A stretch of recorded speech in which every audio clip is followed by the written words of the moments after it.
हा पहा आमच्या किचन गार्डन मधील पुदिना। तर काही दिवसापूर्वी आम्ही बाजारातून पुदिना आणला होता व त्याचा वापर करून झाल्यानंतर त्याच्या ज्या काड्या आहेत त्या न फेकता मी ह्या कुंड्यामध्ये रोवल्या व काही दिवसामध्येच हा असा मस्त पुदिना फुलला आहे। हा पहा। तर पुदिन्याचे अनेक फायदे आहेत। पोटाच्या अनेक समस्यावरती आपण याचा उपयोग करू शकतो, जसे की इंडायजेशन, त्यानंतर गॅसेस, ब्लोटिंग इत्यादी। अनेक त्वचा विकारामध्येही आपण ह्याचा वापर करू शकतो, कारण ह्याच्यामध्ये अँटीबॅक्टेरियल अशा प्रॉपर्टीज आहेत। तसेच आता गरमी वाढली आहे, ऑक्टोबर हीट सुरू आहे, so as a cooling agent म्हणून आपण ह्याचा वापर करू शकतो।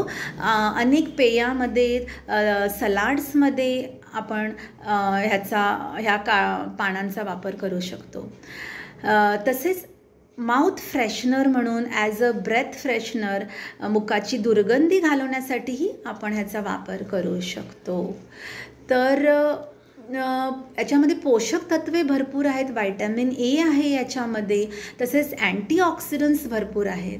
त्यानंतर आपल्याला जेव्हा सर्दी होते, डोकं दुखतं किंवा खोकला होतो, तर काड्यामध्ये ह्या पानाचा वापर करू शकतो। नुसतेही आपण ना ही पाने जी आहेत तोडून नियमित रोज खाऊही शकतो। आपली इम्युनिटी जी आहे, ती प्रतिकारशक्ती जी आहे ती वाढते।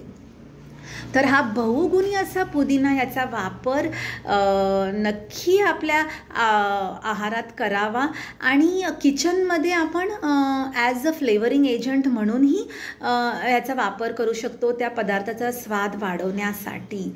तर हा आरोग्यपूर्ण आहे पुदिना, आरोग्यदायी आहे पुदिना, तर नक्कीच ह्याचा वापर करावा। माझ्याकडे जागा अपुरी असल्यामुळे मी तर हा कुंडीमध्ये लावला आहे, पण तुमच्याकडे जर भरपूर जागा असेल आपण लावू शकता आणि हा सर्वत्र लगेच पसरतो। सो याचा वापर करा, नियमित खावा, स्टे हेल्दी, स्टे फिट। धन्यवाद।